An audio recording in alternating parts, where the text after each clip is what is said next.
అందరికీ నమస్కారం అండి. ఇప్పుడు మనం ఒక న్యూస్ వచ్చిందండి. ఎక్కడ అంటే ఇప్పుడు మహారాష్ట్రలో మహారాష్ట్ర రాష్ట్రంలో ఠానేలో ఏమైందంటే అంటే ఒక అమ్మాయికి నెలసరి వచ్చి సంథింగ్ ఏదో అయ్యి ఏమైందంటే బాత్రూంలో అంటే ఎట్లా అంటే రక్తపు చుక్కలు కనపడ్డాయంట అండి. రక్తపు చుక్కలు ఉన్నాయంట ఒక అమ్మాయికి.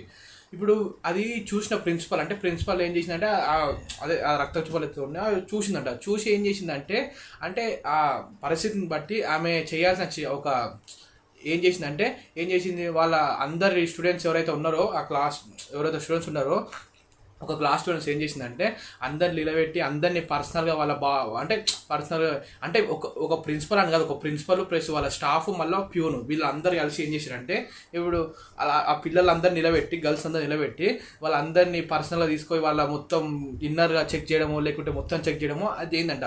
అయినాక ఎవరైతే అమ్మాయి ఉంటారో ఆ అమ్మాయి ఒక అమ్మాయి ఉంటుంది, ఆ అమ్మాయితో ఏం చేసినట్టే ఆ బట్టలు ఇప్పి మరి క్లీన్ చేయించిందంట ఈ చెత్తది, ఈ వేస్ట్ మొకంది మొత్తం బట్టలు ఇప్పి మరి ఆ క్లీన్ చేపించినట్ట. అంటే వీళ్ళకు ప్రిన్సిపల్ అదే అని వయసు పెరుగుతుంది కానీ గుణం అది బుద్ధి అయితే పెరుగుతలేదు, మొత్తం చిత్త బుద్ధి మళ్ళీ వీళ్ళకి వచ్చేదంతా. అది అంటే అది కరెక్ట్ పద్ధతి అండి అది కరెక్ట్ పద్ధతి అసలు కాదే కదా, అసలు నన్ను అడిగితే కరెక్ట్ పద్ధతి అసలు కాదే కాదు. ఏంది కరెక్ట్? ఇప్పుడు అదే ప్లేస్లో వాళ్ళ బిడ్డ అట్లనే వేస్తుందా? వాళ్ళ వాళ్ళ వాళ్ళ సొంతం బిడ్డ అట్లనే వేస్తుందా చెప్పండి? చేదుగా అట్లా.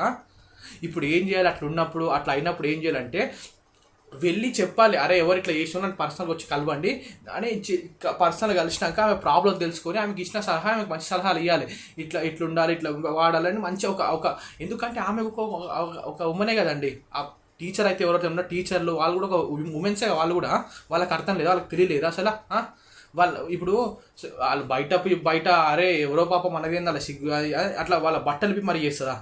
బట్టలు ఇప్పి మరి క్లీన్ చేయించినట్ట మళ్ళీ లాస్ట్కు. అసలు కరెక్టేనా? ఇప్పుడు ఎందుకంటే అర్థం చేసుకోవాలి కదండి. ఇప్పుడు ఆమె కూడా ఒక ఆడమనే కదా, అర్థం చేసుకోవాలి. ఒక ఉమెన్ బాత్ ఒక ఉమెన్ అర్థం చేసుకోవాలి కదా, కానీ అర్థం చేసుకునే పద్ధతి తెలియదు నాకు. ఇప్పుడు ఏం చేశారంటే మళ్ళీ ఇప్పుడు అంటే తర్వాత వాళ్ళు న్యూస్ తెలిసినాక ఏం చేసినారంటే పోలీసులు వచ్చి ఇంకా తీసుకోతారండి. పోలీసులు వచ్చి తీసుకొని మేపుతారు మంచిగా స్టేషన్లో. కానీ వాళ్ళకి కరెక్ట్ అయిన స్టేషన్లో తీసుకొని కూడా వాళ్ళకి పనిష్మెంట్లు ఇవ్వాలండి. ఎట్లా అంటే ఇప్పుడు వాళ్ళకి పని చేయించడం లేకుంటే ఏదో హార్డ్ వర్క్ చేయించడం వాళ్ళకు తెలియాలి. అరే అనవసరంగా చేసినా నా వల్ల, అరే ఇంకెప్పుడు తప్పు చేయదని అట్లా పనిష్మెంట్ ఇవ్వాలి. పోయి మళ్ళీ ఇంకా టైంకి అన్నం పెట్టుడు 3 పూటలు మళ్ళీ తిని వాళ్ళు కూడా అదేంది, అది ఏమైనా పనిష్మెంట్? అదేమన్నా కాదు కదా. వాళ్ళ స్టేషన్లో తీసుకున్నా కూడా వాళ్ళ కరెక్ట్ పనిష్మెంట్స్ ఇవ్వాలి. ఇస్తే అప్పుడు వాళ్ళు చక్కదారు ఉంటాడు.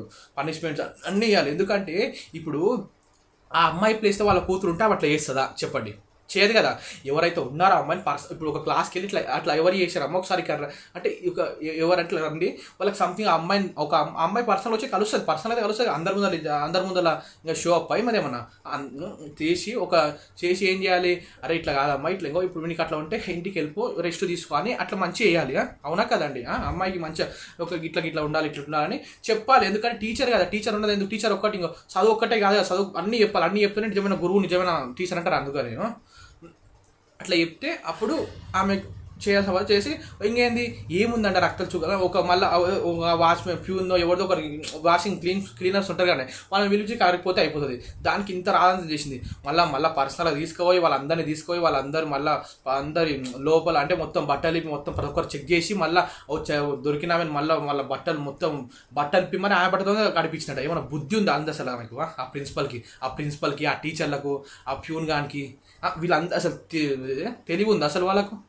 అసలు కరెక్ట్ పద్ధతి కాదే కాదు అసలు. అది ఎవరో పిల్లలు మనం చేద్దాం, ఇంకా మనం చూపించుకుందాం అది ఇది అంటే ఇంకా కాదు కదా. తర్వాత వాళ్ళ పేరెంట్స్ దగ్గర రావడం జరిగింది. చాలామంది పేరెంట్స్ క్వశ్చన్ చేయడం జరిగింది. వాళ్ళ కఠినమైన చర్యలు తీసుకోవాలి. స్టేషన్ లేచి మళ్ళీ ఎప్పుడు కాదు, మళ్ళీ తింటారు అంత ఏముంది. ఆ స్టేషన్ లేచినా కూడా పనిష్మెంట్లు ఇస్తూనే ఉండాలి వాళ్ళకు ఎందుకు వేసాం రా బాబీ తప్పు ఫ్యూచర్లో ఎప్పుడు చెయ్యొద్దు అన్నట్టు రావాలండి. అంతే కదా. ఇప్పుడు అందరు మన పిల్లలకనే చూడాలండి. అందరు మన పిల్లలకనే చూడాలి, సమానంగా చూడాలి కదా. పిలుచుకొని సంథింగ్ ఏదో చేసి అరే ఇట్లా కాదమ్మా రెస్ట్ తీసుకుందాం, మళ్ళీ అయిపోయినాక రండి స్కూల్కి సెలవు తీసుకో అప్పటిదాకా సరేనండి సెలవు గ్రాంటెడ్ చేయాలి. కానీ ఈ పద్ధతి ఇది ఆ పద్ధతి చేసే పద్ధతి తప్పు చేసింది. వాళ్ళ ప్రిన్సిపల్ మళ్ళీ టీచర్ స్టాఫ్ ప్లస్ ప్యూన్ వీళ్ళ అందరు కలిసి చేసిరు. వాళ్ళందరినీ స్టేషన్లో తీసుకొని మళ్ళీ పనిష్మెంట్లు కూడా ఇవ్వాలి. వాళ్ళకి పనిష్మెంట్లు ఇస్తే అప్పుడు చాలా చక్కగా దారిలో ఉంటారు, ఇంకోసారి చేయకుండా ఉంటారు అట్లాంటి వాళ్ళను. అంతే కదండి. అందుకని మనం ఎవరైనా సరే అండి, వేరే ఏ ప్రాబ్లం ఉన్నా సరే మనం అర్థం చేసుకోవాలి. అరే వాళ్ళ ప్రాబ్లం ఏంది, వాళ్ళ సిచ్యువేషన్ ఏంది, వాళ్ళకి మనం ఏం సలహా ఇస్తే ముందరికి మంచిగా అవుతుంది అని సలహా ఇవ్వాలి. మంచి సలహా ఇస్తే మంచిగా ఉంటే కదా అండి. కన్నా కూతురు లెక్క చూసుకోవాలి, కన్నా బిడ్డల లెక్క చూసుకోవాలి ఎవరినైనా సరే, మనోళ్ళే అని ఉండాలి. కానీ ఇంకా వీళ్ళు చెత్త చెత్త చేసినట్టు మనం అట్లా అంటే దీన్ని బట్టి ఏంటంటే మన సమాజంలో కూడా ఎట్లుండాలో అందరితో మంచిగా ఉండాలి. కానీ ఎవరైతే ఏమైనా ప్రాబ్లం ఉంటే దానికి మంచి పరిష్కారం ఏంటంటే మంచి పరిష్కారం ఇవ్వాలి. కానీ ఇట్లా చెత్త చెత్త పనులు చేయొద్దు. వాళ్ళకేదో ఇంకా వాళ్ళు అట్లా చేసిరు, వాళ్ళు అయిపోయింది, వాళ్ళకి పనిష్మెంట్లు పడాలి పక్క. అందరూ చూసి నడుచుకోవాలని కోరుతున్నాను. ధన్యవాదములు.